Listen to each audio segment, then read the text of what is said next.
Ash Ketchum has been the main protagonist of the Pokemon anime for 25 years now, and his journey is almost coming to a close. During that time, he's had plenty of battles, made quite a lot of friends, and encountered and captured numerous Pokemon. He's had quite the remarkable journey. But along his journey, he's made some very questionable decisions, but also some outstanding decisions that have greatly negatively and positively affected his growth as a trainer on his journey. However, in today's video, we'll be looking at the 5 worst decisions Ash has ever made on his Pokemon journey. Hey Pokemon champions, it's Champion Blaze here, and joining me today to discuss this topic is another fellow Pokemon champion. Yo, what's going on guys? It's your boy Champion Master Flame, and now before we discuss into our list of Ash's worst decisions, we need to discuss the criteria for how we came up with this list. Basic bad choices like not using a Pokemon with a type advantage, or something like not having a better strategy than what he used would not be up for discussion. These decisions need to be, quite frankly, idiotic, most likely won't make any sense, or have a great positive effect on his growth as a trainer, and must be a hindrance to his performance as a Pokemon trainer. This criteria will make more sense as we get into the list. With that explanation out of the way, let's begin our discussion of Ash Ketchum's 5 worst decisions of all time. Let's get started.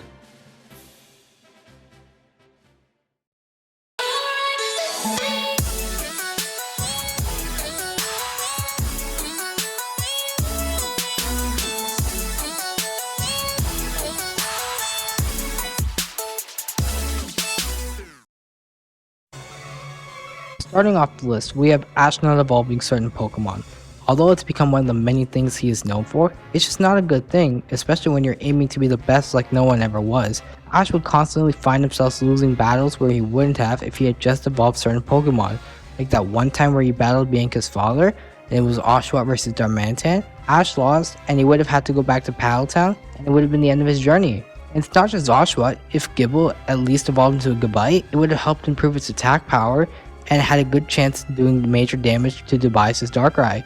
And with Scraggy and Boulder, it wouldn't have helped a ton, but it would have added more fully evolved Pokemon to Ash's roster, that being Scrafty and Gigalith. Now this has got to be one of Ash's most infamous decisions he's ever made, hands down. But despite that, it's definitely not his worst decision. After the events of the Team Flare arc, Ash decides to leave Greninja in Kalos because due to its bond phenomenon with Ash, it's apparently the only Pokemon that can see the residual vines left over from the Team Flare incident because reasons, I guess. You could argue this makes sense from a narrative perspective. The bond between Ash and Greninja is still pretty mysterious, but this honestly just felt so forced. After as great as the XY series was, and Greninja being a large contributing factor to its popularity, why on earth would the writers decide to have Ash leave behind one of the most popular Pokemon of all time, as well as one of his strongest Pokemon of all time? This is just infuriating and honestly a little insulting to all the fans that got attached to the XY anime because of Ash and Greninja. Now, as stupid as the release ultimately is, I do have to admit that the goodbye scene between Ash and Greninja was pretty heartfelt, and the animation and art for the scene was beautiful. But this definitely won't change the fact that Ash deciding to release Greninja so it can work on vine cleanup is by far one of his worst decisions of all time. At least Koga came back to us in Pokemon Journeys though. Coming at number 3, we got not using veteran Pokemon in all the leagues. All of Ash's veteran Pokemon have proven time and time again that they are some of the best Pokemon out there, and even when Ash leaves them, they're not sitting around all day eating chips on the couch. Pokemon Journeys have shown us that Ash's Pokemon are always training, trying to become stronger, waiting for the day Ash to recall them into battle, but that never happens. Ash is putting himself at a disadvantage by not using them. You think he would have lost to a clown like Cameron and his 5 Pokemon compiled with a team of his best fighters? No. He would have destroyed him. One can even argue that if he brought some of his older Pokemon like Infernape or Heracross to the Kalos League, he could have had a much better chance of beating along. And as Fire-type champions, I think me and Flame can agree that Infernape and its Blaze ability would have helped tremendously in the Kalos League, since Infernape could have single-handedly dealt with Tyranitar, Metagross, Bisharp, and Weavile, over half of Alon's team. It's incredibly stupid giving yourself such a big handicap in such important battles like the Pokemon League.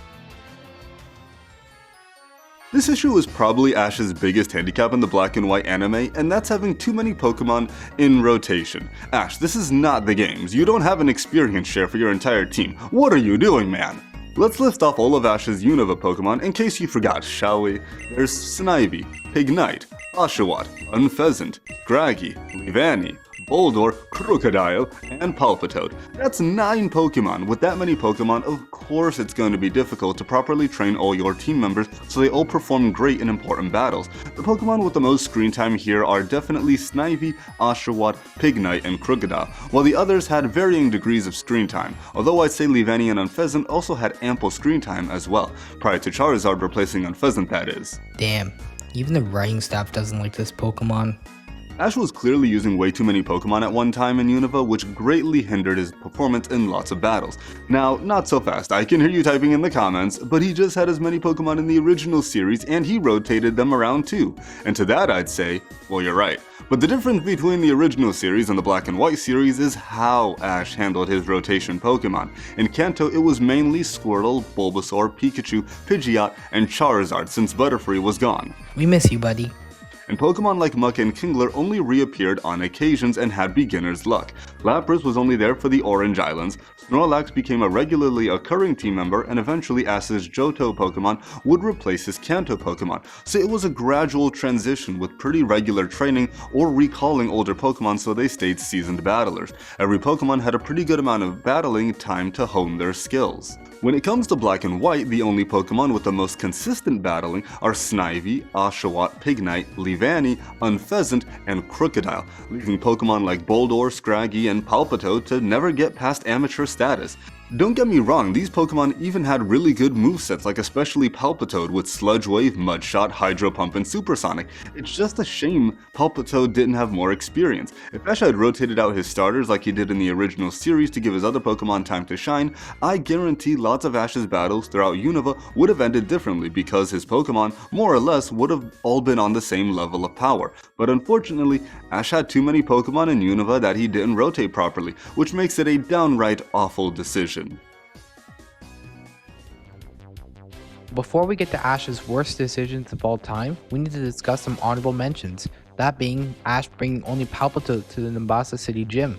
Ash was not prepared for that fight, and after Palpitoad lost, Ash ran out of there, which in most of the times means an automatic forfeit. The plot armor for that episode was extra thick. Like even Pikachu was getting frustrated with how dumb Ash was being in this episode, and rightfully so. He was overthinking, it was out of character, and why would you only bring one Pokemon to a gym battle? Bloody hell. Just an absolutely trash decision, but we all know it's bad, so let's get to Ash's actual worst decision of all time. Up until the Sinnoh League, at one point or another, Ash has brought back his previous Pokemon to help out in major battles, like the battle against the Frontier Brains in AG, as well as rotating old mons for the Kanto, Johto, and Sinnoh Leagues. This has always demonstrated Ash's true strength as a trainer, and when he lost, we always knew Ash gave it everything he had. But after Sinnoh, Ash had stopped doing that and leaving it up to his new team, which puts him at a massive disadvantage from day one. Imagine if Ash came to Unova with Pikachu, Gible, and Weasel. Ash would have also not been losing to Trip so much, which is ridiculous to see by the way, and as time goes on, Ash could rotate his Pokemon like the way he did back in Johto. From a narrative perspective, I can understand Ash wanting to start from zero. He's gone through so many challenges and had so much experience that by the end of exploring one region, he would want to start his journey in the next region fresh to see how he can grow with the new Pokemon he'll encounter over there. It narratively makes sense, but on the other hand, why handicap yourself that way? Why start over when you've already gained so much experience? I get from a writing perspective, the writing staff wants to have Ash be on equal footing with his rivals and companions, and also so the fanbase can see Ash grow with his new team against the gym leaders and all, but it just seems counterproductive to his goal of aiming to be a Pokemon master. Personally, I think it would have been better if the anime took the same approach in every region that they did in Johto like Flame mentioned earlier. Just have him rotate his old Pokemon out as he catches new Pokemon. Then it doesn't undermine all the previous experience he gained. We get to see his older Pokemon a little while longer, and it's just a better way to continue his growth as a trainer. Overall, while it's good to aim higher and give yourself a challenge, but when it comes to the final challenge like the Pokemon League, it's pretty dumb to bring in the rookies and believe with the grace of Arceus you can pull it off. What do you think was Ash's worst decision? Were there worse decisions he made that we didn't discuss? He's had a long journey, so there's a good chance we missed something, and I gotta give a big thanks to fellow Pokemon Champion Master Flame for joining me today. Thanks for having me. Make sure to check out the best decisions made by Ash Ketchum over on my channel, and make sure to have yourself a champion time. Make sure to check out his channel below, and until next time, make sure you train hard, and I'll catch you guys later.